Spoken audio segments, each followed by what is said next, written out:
Hello అందరికీ welcome back to కాంతం కోడలు అనుస్వల్ channel. ఈరోజు పిల్లలకి స్నాక్స్గా కేఎఫ్సి చికెన్ ప్రిపేర్ చేశాను.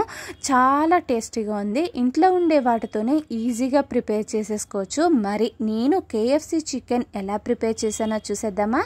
అయితే వచ్చేయండి. ముందుగా చికెన్ మ్యారినేట్ చేసుకోవాలి. దానికోసం ఒక బౌల్ తీసుకుని అందులోకి రుచికి సరిపడగా ఉప్పు, కారం, అల్లం వెల్లుల్లి పేస్టు, అలాగే కొద్దిగా గరం మసాలా వేసుకుని ఇందులోకి ఒక్క నిమ్మకాయ హాఫ్ తీసుకున్నాను.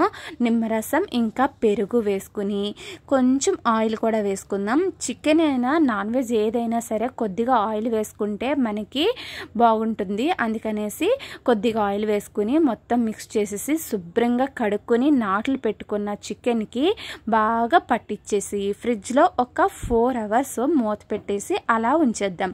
చికెన్ జ్యూసీగా చాలా బాగుంటుంది. తర్వాత పైన కోటింగ్ కోసం మైదా పిండిలో కొద్దిగా ఉప్పు, కొద్దిగా కారం వేసుకొని బాగా మిక్స్ చేసేసి రెడీ పెట్టుకున్నాం. తర్వాత 4 గంటలు బాగా నానింది కదా చికెన్ని, ఆ చికెన్ని ఈ పిండిలో ఒక్కసారి బాగా కోటింగ్ చేసేసుకొని ఈ కోటింగ్ చేసిన చికెన్ని మళ్ళీ ఫ్రిడ్జ్ వాటర్ ఉంటుంది, బాగా కూలింగ్ వాటర్ అన్నమాట. ఆ కూలింగ్ వాటర్లో డిప్ చేసి మళ్ళీ సెకండ్ కోటింగ్ పిండిలో ముంచుకుంటే మనకి ఈ లేయర్ అంతా క్రిస్పీగా ఉండడానికి ఇలాగా 2 times అయితే కోటింగ్ చేసుకోవాలి. నేనైతే చికెన్ పీసెస్ ఇలా రెడీ చేసేసుకుని ఇప్పుడు డీప్ ఫ్రైకి సరిపడా ఆయిల్ వేడి చేసుకుంటున్నాను.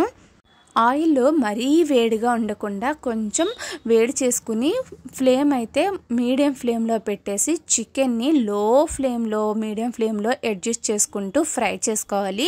లోపల కుక్ అవ్వకుండా ఫ్రై అయిపోతుంది కదా పైన, అందుకని చెప్పేసి మీడియం ఫ్లేము లో ఫ్లేము అడ్జస్ట్ చేసుకుంటూ ఇలా పైన లేయర్ అంతా క్రిస్పీగా కలర్ వచ్చేంత వరకు ఫ్రై చేసేసుకుని చక్కగా సర్వ్ చేసేసుకుంటే పిల్లలైతే చాలా ఇష్టంగా తిన్నారు. నాకైతే బయట chicken pieces, KFC chicken, tandoori chicken బయట ఆర్డర్ ఇచ్చుకొని తినడం అంటే చాలా భయం. వాళ్ళు ఫ్రెష్ చికెన్ తీసుకొచ్చి చేస్తారో లేదో మనకు తెలియదు కదా. అందుకని చెప్పేసి కొంచెం లేట్ అయినా సరే ఇంట్లోనే ప్రిపేర్ చేసి పెట్టడానికి ట్రై చేస్తాను. వాళ్ళైతే చాలా ఇష్టంగా కూడా తిన్నారు.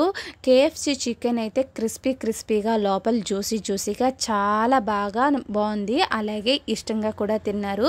కొంచెం వేడిగా ఉందని చెప్పేసి మా చిన్నబ్బాయి అయితే పాపం మెల్లిగా తింటున్నాడు. వాడు చేసినంతసేపు కూడా చాలా హ్యాపీగా ఫీల్ అయ్యాడు. చికెన్ అని చెప్పేసి కేఎఫ్సి చికెన్ అని చాలా హ్యాపీగా ఫీల్ అయ్యాడు. పిల్లలకైతే నేను చేసిన కేఎఫ్సి చికెన్ చాలా బాగా నచ్చేసింది. లోపల జ్యూసీగా పైన క్రిస్పీగా. బయట చికెన్ కన్నా ఇంట్లో ఇలా ఫ్రెష్గా తీసుకొచ్చి ఇంట్లో ఉండే వాటితోని ఈజీగా చేసుకుంటే చాలా రుచిగా ఉంటుంది. పిల్లలు కూడా హెల్తీగా తిన్నారు అనేసి మనకి హ్యాపీగా ఉంటుంది. నేను చేసిన కేఎఫ్సి చికెన్ ఎలాగుందో కామెంట్ చేయండి. అలాగే ఈ వీడియో మీకు నచ్చినట్లయితే లైక్ చేసి, షేర్ చేసి, సబ్స్క్రైబ్ చేసుకోండి కాంతం కోడలు అనుస్వల్ ఛానల్ని.